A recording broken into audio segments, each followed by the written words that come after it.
Praise lord. ప్రభువైన యేసుక్రీస్తు నామములో మీ అందరికీ శుభాభివందనాలండి. అందరూ బాగున్నారా? ఈ చిల్డ్రన్స్ డే స్పెషల్గా పిల్లలందరికీ కూడా చిల్డ్రన్స్ డే శుభాకాంక్షలు తెలియజేస్తున్నాను. దేవుడు మిమ్మల్ని దీవించునుగాక. ప్రియమైన దేవుని బిడ్డారా, మరి ఈ యొక్క చిల్డ్రన్స్ డే సందర్భముగా కొన్ని మాటలను బైబిల్లో నుంచి మనం ధ్యానం చేద్దాం. ఎందుకంటే ఈ దినాన పిల్లల యొక్క భవిష్యత్తు ఎవరి చేతుల్లోకి వెళ్ళిపోతుందో తెలియని అగమ్య గోచరంలో మనం ఉన్నాం. పిల్లల భవిష్యత్తు నిలబెట్టవలసిన వారు ఎవరు? పిల్లల యొక్క భవిష్యత్తు కొరకు పాటుపడవలసింది ఎవరు? పిల్లల యొక్క భవిష్యత్తు కొరకు ప్రయాసపడవలసింది ఎవరు అనేది కూడా మనం నేర్చుకోబోతూ ఉన్నాం. సామెతల గ్రంథంలో ఒక మాట రాయబడిందండి. 22వ అధ్యాయము 6వ వచనంలో ఒక మాట ఉంది. బాలుడు నడవవలసిన త్రోవను వానికి నేర్పుము, వాడు పెద్దవాడైనప్పుడు దాని నుండి తొలగిపోడు. బాలుడు నడవవలసిన త్రోవ వానికి నేర్పుము అని ఒక మాట ఉంది కదా. ఎవరు నేర్పాలి వాడు నడవలసిన త్రోవని? ఎటుపోవాలో ఎటుపోకూడదో, ఎలా మాట్లాడాలో ఎలా మాట్లాడకూడదో, ఎలా ప్రవర్తించాలో ఎలా ప్రవర్తించకూడదో ఎవరు నేర్పాలి? అది తల్లిదండ్రుల బాధ్యత అని దేవునికి వాక్యం సెలవిస్తుంది. పెద్దల బాధ్యత ఎప్పుడు నేర్పించాలి? బాలుడుగా ఉండగానే. కొన్నిసార్లు మనము కుటుంబంలో మన ఇంట్లో వింటూ ఉంటాం, మన గృహాల్లో ఈ మాట, నేర్చుకుంటాడులేండి, ఇంకా చిన్నవాడే కదా, ఇంకా చిన్నదే కదా, పెద్దదైన తర్వాత నేర్చుకుంటుందిలే, నేర్చుకుంటాడులే, ఇంకా సమయం ఉంది కదా, ఇంకా వయస్సు ఉంది కదా అని మనం అంటూ ఉంటాం. కానీ దేవుని యొక్క వాక్యం సెలవిస్తుంది, బాలుడు నడవవలసిన త్రోవ వానికి నేర్పించుము. ఎప్పుడు నేర్పించాలి? వాడు బాలుడుగా ఉండగానే, వాడు చిన్న పిల్లవాడిగా ఉండగానే, చిన్న బిడ్డగా వారు ఉండగానే పిల్లలకి నేర్పించవలసిన బాధ్యత మనది. 1వ కీర్తనలో కీర్తనాకారుడు అంటున్నాడు, దుష్టుల ఆలోచన చొప్పున నడవక, పాపుల మార్గమున నిలవక, అపహాసకులు కూర్చుండు చోటున కూర్చుండక. పిల్లలకి ఏం నేర్పించాలంటున్నాడు? దుష్టుల ఆలోచన చొప్పున నడవకుండా ఉండడం వారికి నేర్పించాలి. పాపుల మార్గంలో నిలవకుండా వారికి నేర్పించాలి. అపహాసకులు కూర్చుండు చోటున కూర్చోకూడదు నాన్న అని చెప్పి వారికి మనం బోధించగలగాలి. ఏది చెడో ఏది మంచో మనం పిల్లలకి నేర్పించగలిగితే వారికి మనం మంచి భవిష్యత్తు మనము ఇవ్వగలుగుతాం. నేటి దినాల్లో కుటుంబాల్లో ఇది కరువు అవుతూ ఉంది. పిల్లల్లో ఇది కరువు అవుతూ ఉంది. పిల్లలు బాధ్యతగా లేరండి. పిల్లలకి జ్ఞానం లేదండి. పిల్లలు వారికి నచ్చినట్టు వారు బతకడానికి ఇష్టపడుతున్న రోజుల్లో మనం ఉన్నాం. బాలుడు నడవలసిన త్రోవేటి? నిజంగా ఆ త్రోవలో బాలుడు నడుస్తున్నాడా? ఈ మధ్యకాలంలో నేను బండిలో వెళ్తుండగా కొంతమంది కుర్రాళ్ళు, ఒకరు కాదండి, ఆ బండిలో 4 ఉన్నారు. చాలా ర్యాష్గా, చాలా స్పీడ్గా వస్తూ ఒక అంకుల్ గారు వెళ్తుంటే జస్ట్ కొంచెం ఆయన పడిపోయేవాడే. ఆయన అన్నాడు, బాబు చూసుకొని వెళ్ళాలి కదా అంటే, మీరు నమ్ముతారా, పిల్లలు రోడ్డుకి అడ్డంగా బండి నిలిపేసి వెనక్కొచ్చి ఆ అంకుల్ గారితో, ఆ పెద్ద వయసు కలిగిన ఆయనతో వారు పోట్లాడడం ప్రారంభించారు. గొడవ పడుతున్నారు. తప్పు వీరిదైనప్పటికీ కూడా ఏం చేస్తావు అని అడుగుతున్నారు. ఈరోజు సమాజంలో పిల్లల యొక్క భవిష్యత్తు మీరు అనుకున్నంత సజావుగా జరగట్లేదండి. పిల్లలు ఎథిక్స్ మర్చిపోయారు, నీతిని మర్చిపోయారు, ధర్మాన్ని మర్చిపోయారు. మంచి అవగాహన లేకపోతే మంచి ఆలోచనలు పిల్లలకి దినాన లేవండి. వాక్యం సెలవిస్తుంది, బాలుడు నడవలసిన త్రోవ వాడికి నేర్పించము, పెద్దవాడైనప్పుడు దాని నుండి వాడు తొలగిపోయాడు. అబ్రాహామును ఒకసారి గమనించండి, తన బిడ్డకి చాలా మంచి పద్ధతులు నేర్పించాడు. అబ్రాహాము తన పిల్లవాడికి ఇస్సాకుకి, తన కుమారుడికి నేర్పించిన పద్ధతి చూడండి. ఇస్సాకు అడుగుతున్నా, నాన్న మనం ఎక్కడికి వెళ్తున్నాం? బలివ్వడానికి వెళ్తున్నాం నాన్న దేవునికి. గొర్రెపిల్లేది? దేవుడే చూసుకుంటాడు. మీరు నమ్ముతారా? ఇస్సాకు ఆ సందర్భంలో దేవుడు చూసుకుంటాడనే మాట తన జీవితంలో ఎంత ఉపయోగపడింది తెలుసా? ఏమంటే మనం ఆలోచించగలగాలి. ఇది నాన్న మనం థింక్ చేయాలి. ఇది నాన్న మన పిల్లలకి మనం ఏం నేర్పిస్తున్నాం, అది బాధ్యత మందేనండి. తల్లిదండ్రులను గౌరవించడం నేర్పించవలసిన బాధ్యత మందే. పెద్దవారిని గౌరవించడం నేర్పించవలసిన బాధ్యత మందే. ఉపాధ్యాయులను గౌరవించడం నేర్పించవలసిన బాధ్యత మందే. పిల్లలకు నేర్పించవలసిన బాధ్యత తల్లిదండ్రులదే. బాలుడు నడవలసిన త్రోవ వాడికి నేర్పించము, పెద్దవాడైనప్పుడు వాడు దాని నుండి తొలగిపోడు. వాడు ఇంకెప్పుడు కూడా ఈ మాటలు మర్చిపోడు. పెద్దవాడైన తర్వాత నేర్చుకోవడం అది అసంభవం. పెద్దవాళ్ళు అన్నారు కదా, మొక్క వంగనదే మానై వంగన. మొక్కగా ఉన్నప్పుడే వంగనది మానైన తర్వాత ఎలా వంగిద్ది? పిల్లవాడుగా ఉన్నప్పుడే వాడు నేర్చుకోలేనప్పుడు పెద్దవాడైతే ఎలా నేర్చుకుంటాడు? కనుక ప్రియమైన దేవుని బిడ్డలారా, దేవుడు అంటున్నాడు రెండు విషయాలు. ఒకటేంటి? ఏది నేర్చుకోవాలి, రెండోది ఏది నేర్చుకోకూడదు. ఏది నేర్చుకోకూడదు? దుష్టుల ఆలోచన నేర్చుకోకూడదు.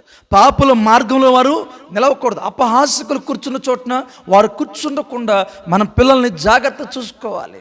మన పిల్లలు ఎవరితో సహవాసం చేస్తున్నారు? వారి మంచి వారితో సహవాసం చేస్తున్నారా, చెడ్డవారితో సహవాసం చేస్తున్నారా అనేది మనం గ్రహించగలగాలి. అది మనం చూడగలగాలి. మన పిల్లలకి మనం అది నేర్పించగలగాలి. కనుక ఈ ఉదయకాల సమయంలో ప్రియమైన దేవుని బిడ్డలారా, తల్లిదండ్రులుగా మన బాధ్యత మనం నెరవేర్తాం. మీరు చూడండి, ఎబ్బేజు గురించి మనం విన్నాం కదా. ఎబ్బేజు ప్రార్థన బైబిల్ గ్రంథం అంతట్లో చాలా గొప్ప ప్రార్థనగా మనకు కనపడుతుంది. ఎక్కడ నేర్చుకున్నాడు మరి ఆ ప్రార్థన? సమూయేలు చూస్తున్నాం. బాలుడైన సమూయేలు చిన్న వయసులోనే దేవుడి స్వరం వినడం మనం చూస్తున్నాం. ఎక్కడ నేర్చుకున్నాడు ఇది? ఎస్తేరు గురించి మనం వింటున్నాం కదా.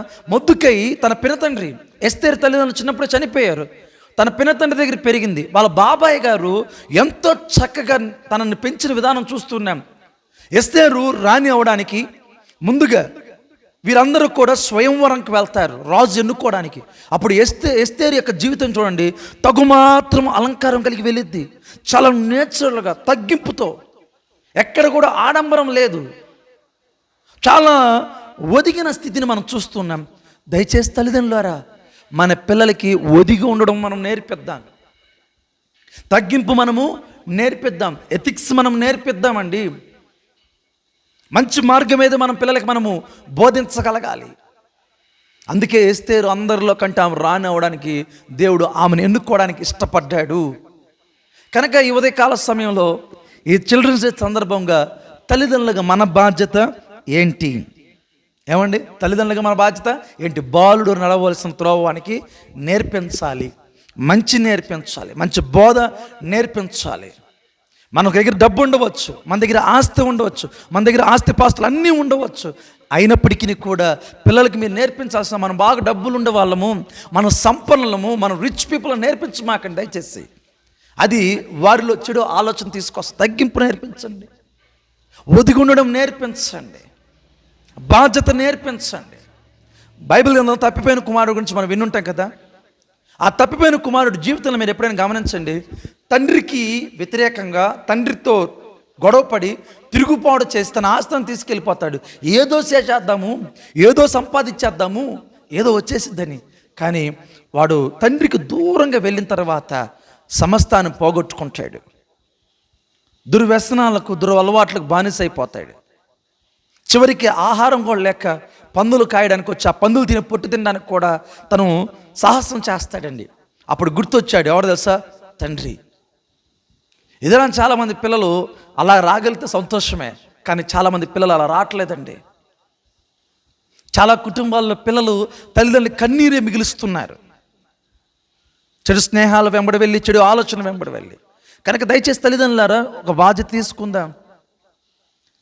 ఈ మొబైల్ ఫోన్స్ వచ్చిన తర్వాత, ఈ సోషల్ మీడియా వచ్చిన తర్వాత, ఈ టీవీస్, ఈ యొక్క విపరీతమైన మరి అడ్వెంచర్స్తో కూడుకున్న ఈ సినిమాలు ఇవన్నీ వచ్చిన తర్వాత పిల్లల భవిష్యత్తు చాలా చెడిపోయిందండి. వాళ్ళ వయసుకి మించినవి ఇది నా పిల్లలు చేస్తున్నారు. మద్యపానానికి బానిసైపోయారు, డ్రగ్స్కి చిన్నపిల్లలు బానిసైపోయి ఉన్నారు. తల్లిదండ్రులారా, పిల్లల పట్ల చాలా బాధ్యత కలిగి మనం ప్రవర్తించాలి. ఇప్పటి నుంచే ఈ చిల్డ్రన్స్ డే సందర్భంగా బాలుడు నడవలసిన త్రోవ వానికి నేర్పించగలుగుతాం. పెద్దవాడైనప్పుడు దాని నుండి వాడు తొలగిపోడు.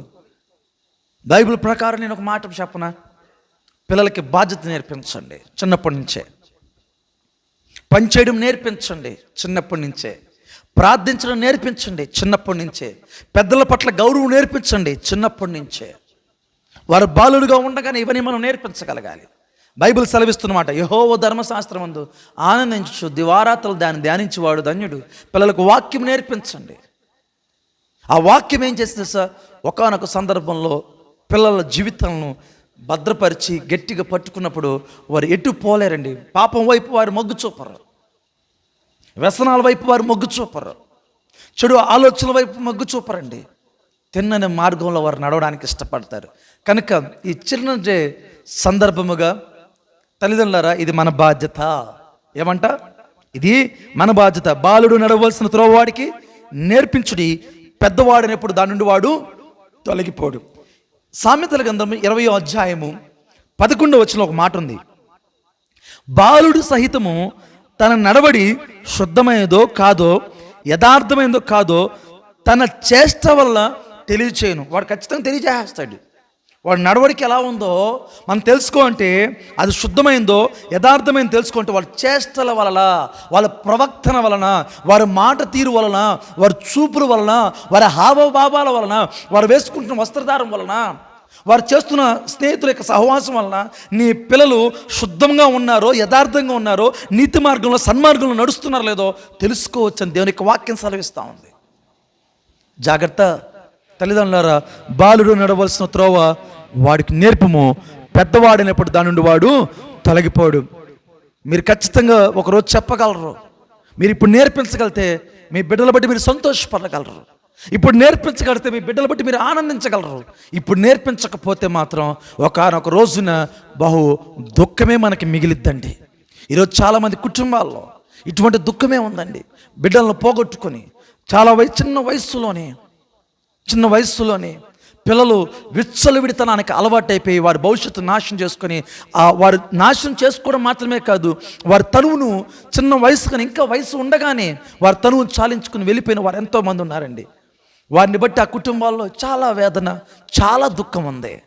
అందుకే అంటున్నాడు దేవుడు, బాలుడు నడవలసిన త్రోవ వాడికి నేర్పించండి, పెద్దవాడనేప్పుడు దాని నుండి వాడు తొలగిపోడు. కనుక పిల్లల పట్ల కొంచెం శ్రద్ధ కలిగి ఉందాం. పిల్లల కొరకు కొంచెం సమయాన్ని మనము కేటాయిద్దాం. పిల్లలతో కూర్చొని మాట్లాడడానికి మనము ఇష్టపడదాం. వారి మనసులో ఏముందో తెలుసుకుందాం. వారి ఆలోచన, వారి అవగాహన ఎలా ఉందో తెలుసుకుందాం. కొంచెం సమయము మన పిల్లలతో మనం కేటాయించగలిగితే వారి మార్గము తిన్నని మార్గమా లేదా చెడు మార్గమా మనం తెలిసిపోద్ది. కనుక మేబీ మనం బిజీ విత్ అవర్ జాబ్స్, మన ఉద్యోగాలతో మనం చాలా బిజీగా ఉండవచ్చు, మన వ్యాపారాలతో, మన పనిబాట్లతో మనం బిజీగా ఉండి ఉదయం వెళ్ళి రాత్రి వచ్చి మరలా కనీసం పిల్లలతో కూర్చొని మాట్లాడిన సమయం కూడా మనకు లేదేమో. కానీ కనీసం వారంలో ఒక్కసారైనా, ఒక రోజైనా దయచేసి మీ పిల్లలతో గడపడానికి ఇష్టపడండి. వారితో కూర్చొని మాట్లాడండి, మీ ప్రేమను వారికి పంచండి, మంచి ఆలోచనలు వాళ్ళకి ఇవ్వండి, మంచి మార్గంలో వారు నడిపించండి. ఖచ్చితంగా ఒకరోజు తల్లిదండ్రులుగా మీరు సంతోషపడే రోజే దేవుడు తీసుకురాబోతూ ఉన్నాడు. గొప్ప కార్యాలు మీ బిడ్డల ద్వారా దేవుడు జరిగించబోతున్నాడు. వారు ఉన్నతమైన స్థితికి దేవుడు వారిని ఎక్కించబోతూ ఉన్నాడు. ఈ మాటలతో దేవుడు మనల్ని దీవించి ఆశీర్వదించును గాక. ప్రార్థన చేద్దాం. దయగల దేవా, కృపగల తండ్రి, రక్షక, నీ వందనాలు. ఈ ఉదయకాలసం తండ్రి, ఈ చిల్డ్రన్స్ డే స్పెషల్గా మా జీవితాల్లో మా పిల్లల్ని ఎలా పెంచాలి, ఎలా పెంచగలిగితే మేము మా పిల్లల భవిష్యత్తును అలంకరించగలం, ప్రార్థన, విశ్వాసము, వాక్యము, దేవుని సన్నిధి నిజంగా నడిపించగలగాలి. సమయాలు బాలుడిగా ఉండగానే దేవుని సన్నిధిలో గడపడం నేర్చుకున్నాడు. ఇస్సాకు బాలుడిగా ఉండగానే తండ్రి మాటకు లోపడడం నేర్చుకున్నాడు. ఎస్తేరు యవనస్తురాలుగా ఉండగానే తన పిన్న తండ్రి మాట విని ఆ ప్రకారం బ్రతకడానికి ఇష్టపడింది. ఇలా చెప్పుకుంటూ పోతే ఎంతోమంది అయ్యా తప్పిపోయిన కుమారుడు తన జీవితంలో మనం జరిగిన కార్యం చూసాం. సంసోను లాంటి వారు తండ్రి అయ్యా వ్యర్థమైన ఆలోచనలకి, వ్యర్థమైన అలవాట్లకి బానిసైపోయి తన జీవితం నాశనం చేసుకున్నాడు. ఇదిగో తండ్రి, మా పిల్లలు అలా ఉండక వారు ఆశీర్వాద కారకులుగా ఉండుటకు సహాయం చేయండి. బలవంతుని చేతుల్లో ఆయుధములాగా వారు ఉండుటకు సహాయం చేస్తారు నమ్మొచ్చు. ఈ వాక్యం విన్న ప్రతి బిడ్డను దీవించి ఆశ్రయించమని యేసు నామములో అడుగుతున్నాం తండ్రి, ఆమేన్. God bless you.